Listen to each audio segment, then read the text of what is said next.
감사합니다. 하나님께서 영광을 거두신 줄로 믿습니다. 네, 성탄절에 아주 꼭 맞는 찬송을 해주셨네요. 어떻게 이렇게 연주도 잘하시는지요. 네, 작곡도 물론 핸델이 잘했지만 연주도 참들 잘하셨어요. 박수로 한번 좀 격려 좀 부탁드립니다. 네.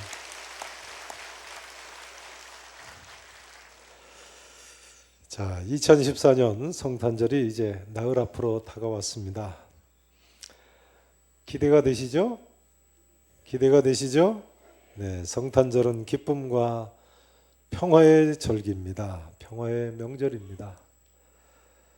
누가복음 2장에 보면 베들레헴 들판에 목자들에게 나타난 천사도 아기 예수의 탄생을 계시하면서 뭐라고 이야기합니까? 온 백성에게 미칠 큰 기쁨의 좋은 소식을 너희에게 전하노라 하지 않았습니까? 성탄의 기쁨 소식은요, 온 백성에게 미칠 큰 기쁨의 좋은 소식인 줄로 믿습니다. 여기 좋은 소식이라는 단어가 헬라어로 유앙겔리온 해서 우리말로 복음이라는 뜻이죠. 복음. 자, 우리 다 함께 밝게 웃으시면서 저기 계신 분들하고 메리 크리스마스 인사 좀 하시겠습니다. 네. 앞뒤에 계신 분들도 메리 크리스마스.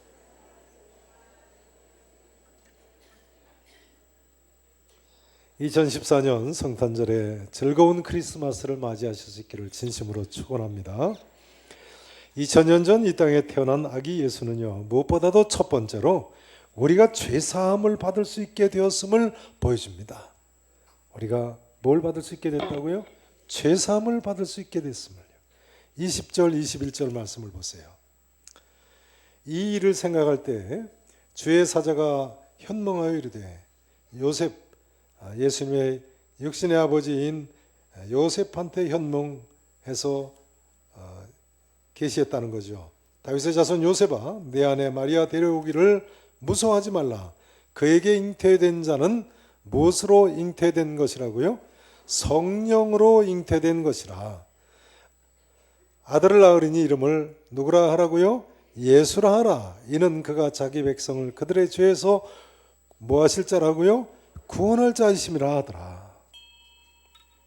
하나님께서 아기 예수를 왜 이 땅에 태어나게 하셨습니까? 자기 백성을 그들의 죄에서 구원하기 위해서요. 예수라는 단어는 히브리어 여호수아, 즉 여호와 하나님께서 구원하신다는 뜻이죠. 여호와 하나님께서 구원하신다. 자기 백성을 그들의 죄에서 구원하기 위해서라. 자기 백성, 그러니까 예수님이 이 땅에 왕으로 오신 분이십니다. 왕, 아니 왕 중에 왕으로 오신 분이세요.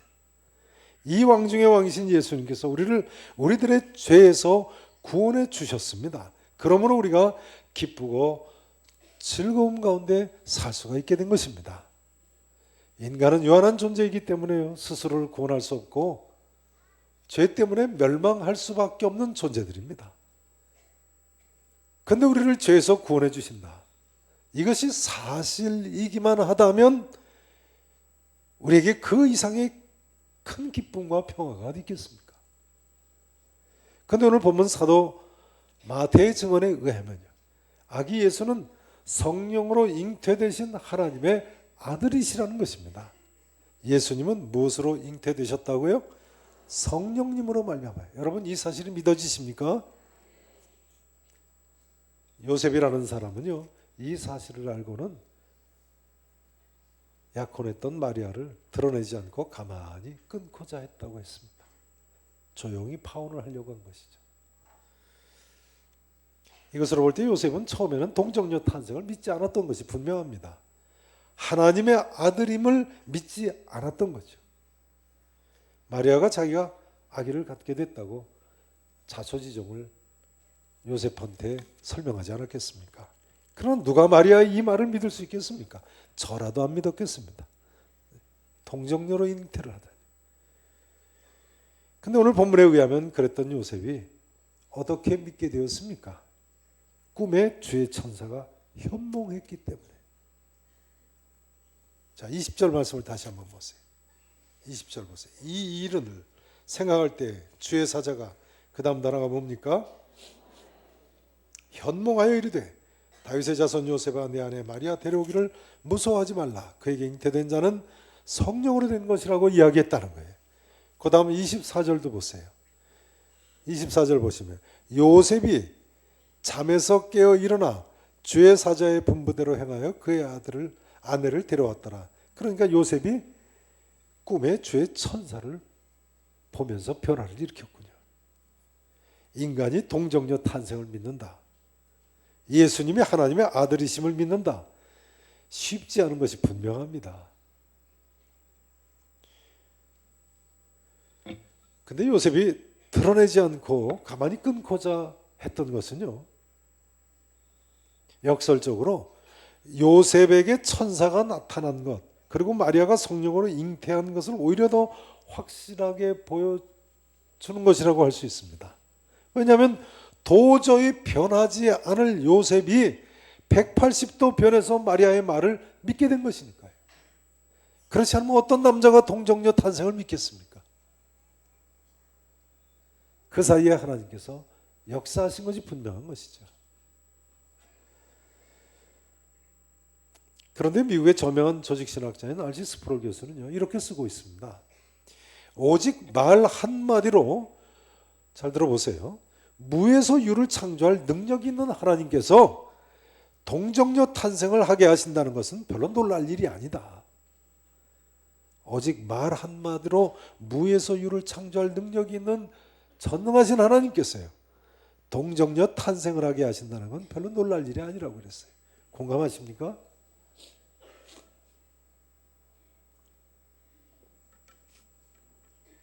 그럼 이렇게 질문했습니다. 이렇게 이야기를 했어요. 많은 신학자들이 창조는 인정하면서 동정녀 탄생은 부정하는 것을 비논리라고 생각한다. 그리고 이렇게 질문했습니다. 그들이 애당초 하나님을 믿기는 하는 것인가? 그렇죠. 전능하신 하나님이 살아계시다고 믿는다면 창조의 사실도 믿을 수 있는 것이고 동정녀 탄생도 믿지 못할 이유가 없는 것이죠. 성경이 분명히 이처럼 보여주고 있는데, 천지창조를 믿고 예수님 십자가에서 우리의 죄 사해 주심을 믿고 부활하심을 믿고 승천하심을 믿고 다시 오심을 믿을진데, 또한 천국이 있음을 믿을진데 왜 동정녀 탄생만 못 믿겠습니까? 아기 예수님은 이처럼 성령으로 잉태돼서 동정녀 마리아의 몸에서 탄생하신 하나님의 아들이신 것입니다. 그리고 우리의 죄를 사해 주신 인류의 구세주이십니다. 믿으실 수 있기를 축원합니다. 2014년 성탄절을 맞이해서요, 바라긴 이 자리에 계신 모든 성도님들께서 한 분도 빠짐없이 아기 예수가 우리를 죄에서 구원하신 하나님의 아들이심을 믿으시고 구원의 기쁨과 평강과 평화를 마음껏 누리실 수 있기를 진심으로 축원합니다. 이제 아기 예수를 통해서 우리는 두 번째로 하나님은 약속을 반드시 지키신다는 사실을 알 수 있습니다. 따라서 하실까요? 하나님은 약속을 반드시 지키신다. 하나님은 약속을 반드시 지키신다. 자, 22절 23절 말씀을 보시죠. 자, 22절 23절 말씀 같이 다시 한번 함께 읽어보시겠습니다. 이 모든 일이 된 것은 주께서 선지자로 하신 말씀을 이루려 하심이니 이르시되 보라 처녀가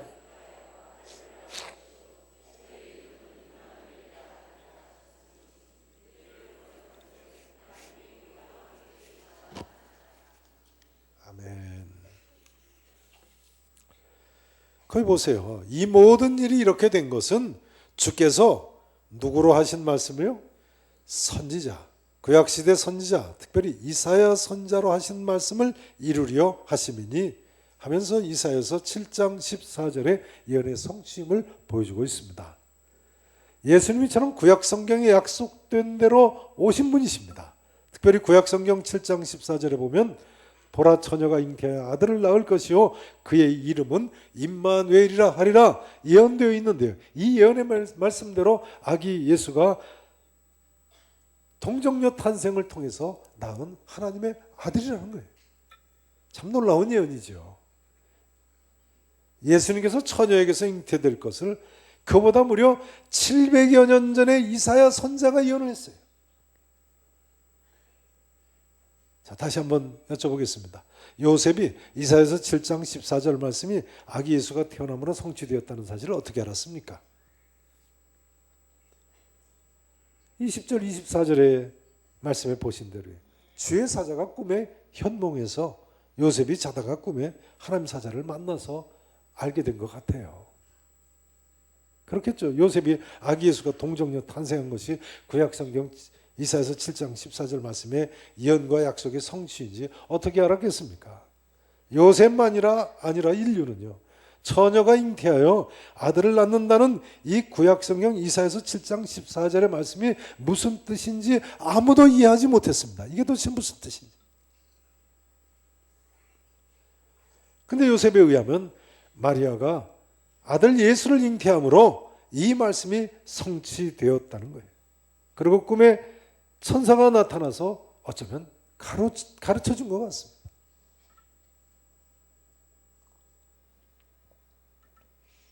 근데 오늘날 이 성경책을 보면요, 여기 보세요. 이 성경책을 보면요, 분명히 하나님께서 이사야서 7장 14절에 이렇게 약속을 하셨거든요. 놀라운 사실은요, 이 이사야서 7장 14절 말씀이 포함된 이사야서 전체를 기록한 두루마리가 1947년 이스라엘에서 발견됐다는 거예요. 이 내용은 저희 교회 2단계 성경 연구 시간에 다루는데요. 사해사본이라고 하는 구약 성경 사본이 1947년부터 현재까지 유대 광야에 있는 11개의 동굴에서 발견이 됐죠.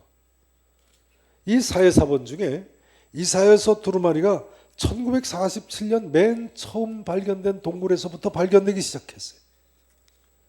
당시에 세계 최고의 고고학자였던 고 윌리엄 팍스 알브라이트 교수가요, 이 이사야서 성경사본은 주전 150년경에 기록된 것이 확실하다고 했습니다. 오늘 탄소 측정법으로도 동일하게 연대가 나왔어요. 주전 150년에서 200년 사이에 기록된 구약성경 사본입니다. 그러니까 이 사해사본 이사야서 두루마리는요, 주전 150년경이니까요. 예수님께서 동정녀 마리아의 몸에서 나시기 무려 150년 전에 필사한 책. 별로 안 놀라시는 것 같은데. 네. 이사야 선지자가 애당초 이사야서를 기록한 원본이 이 두루마리라고 해보죠. 근데 이 원본을 보고 필사한 이 필사본이요, 오늘날 우리 인류가 가지고 있는 필사본이 사해 동굴에서 발견된 것이 예수님께서 동정녀 탄생하기 이미 150년 전에 기록된 그 사본이 오늘날 전하고 있다니까요. 그러니 오늘날 누구라도 눈을 의심하며 이사야서 7장 14절 말씀을 미리 예언된 말씀으로 받아들일 수밖에 없는 것입니다. 예수님이 탄생하기 무려 150년 전에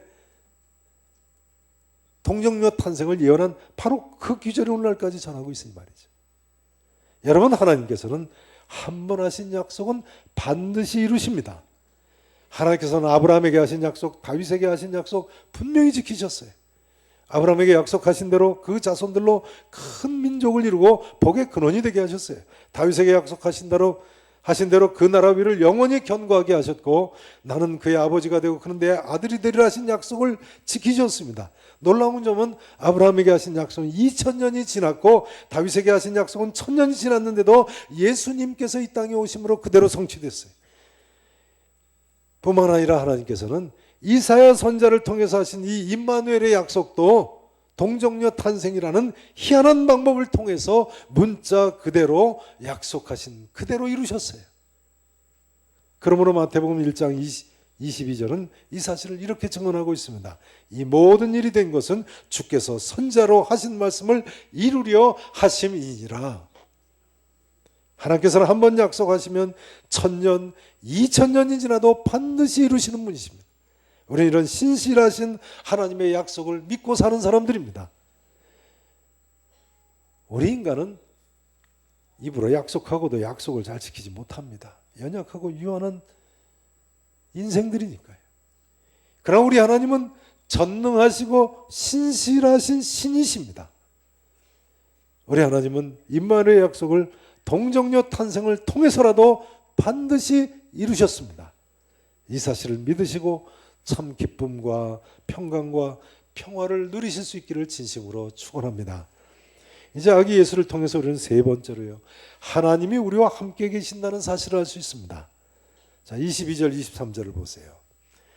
22절 제가 읽습니다. 이 모든 일이 된 것은 주께서 선자로 하신 말씀을 이루려 하심이니 이르시되 보라 처녀가 잉태하여 아들을 낳을 것이요 그의 이름은 누구라 하리라고요?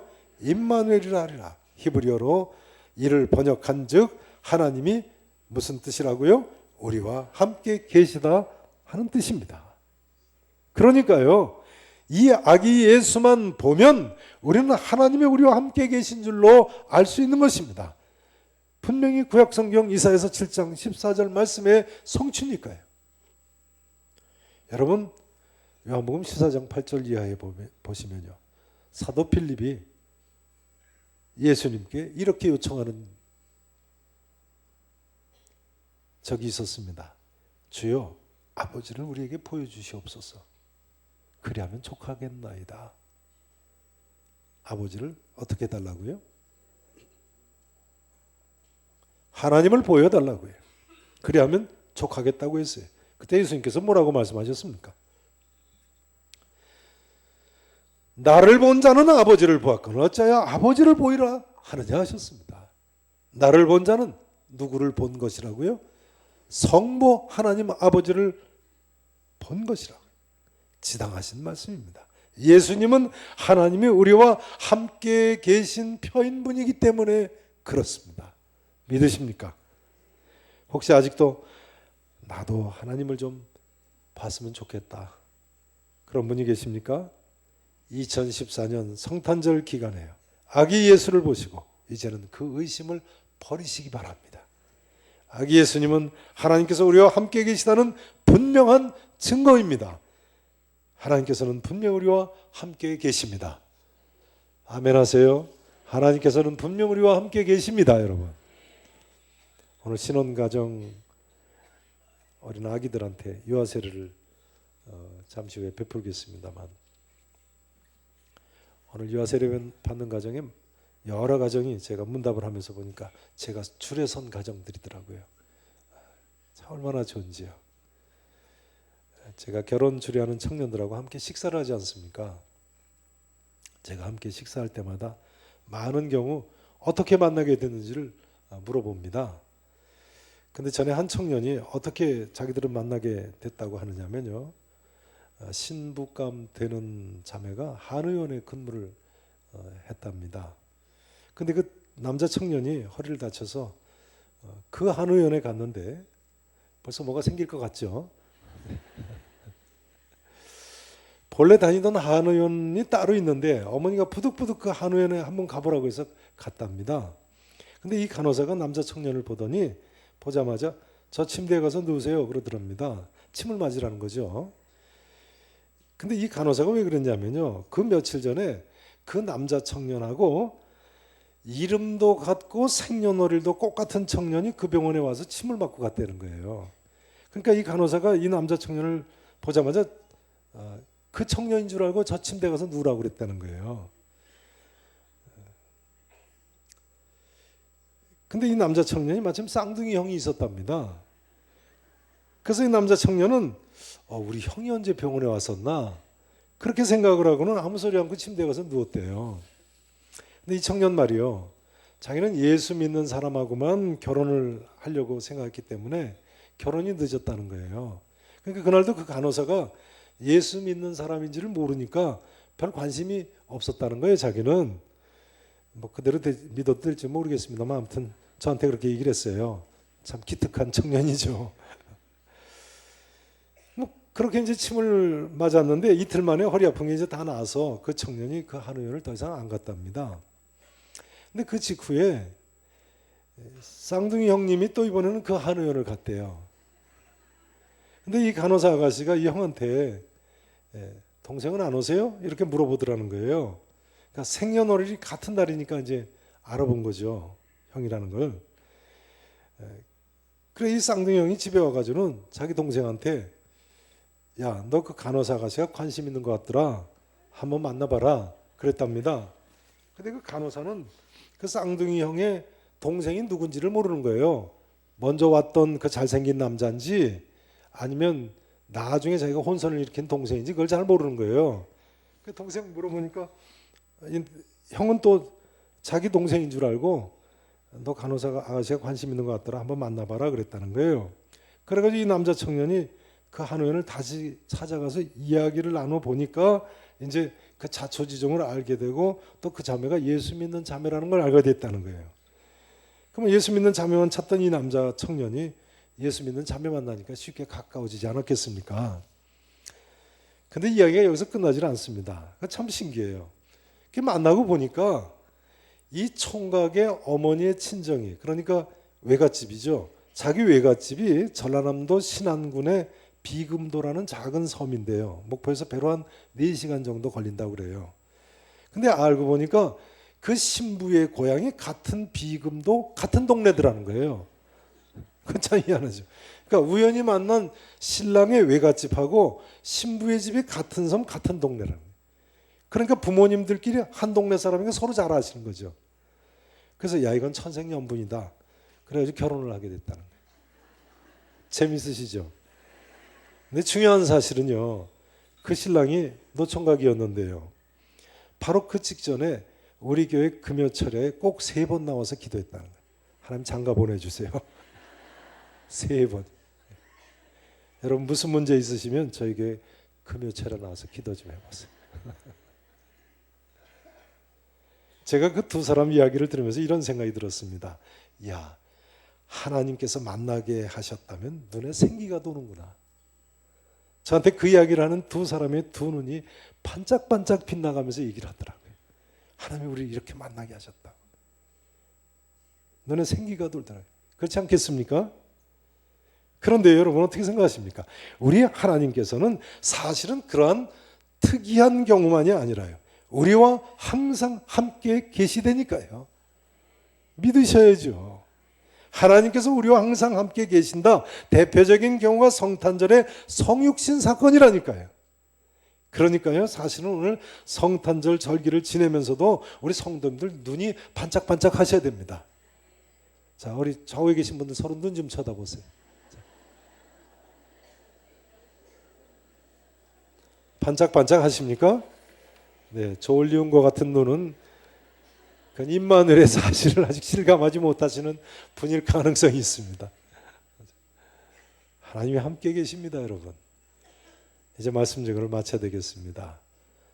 이 한마디로 마칩니다. 성도 여러분, 하나님이 분명히 우리와 함께 계십니다.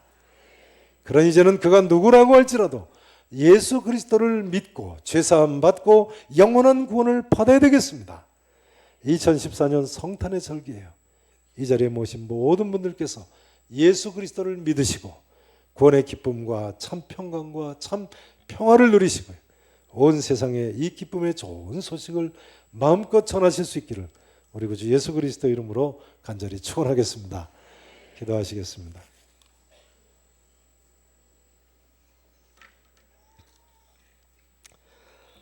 전능하시고 분명히 살아계신 우리 아버지 하나님, 놀라우신 구원의 은총을 베풀어 주심으로 하나님 이처럼 저희들이 성탄의 기쁜 소식을 듣게 되었습니다.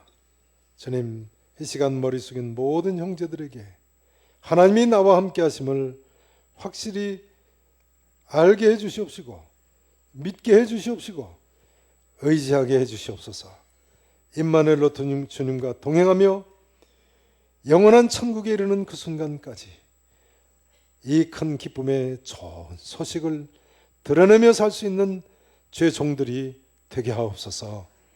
감사하고 예수님 이름으로 간절히 기도합나이다.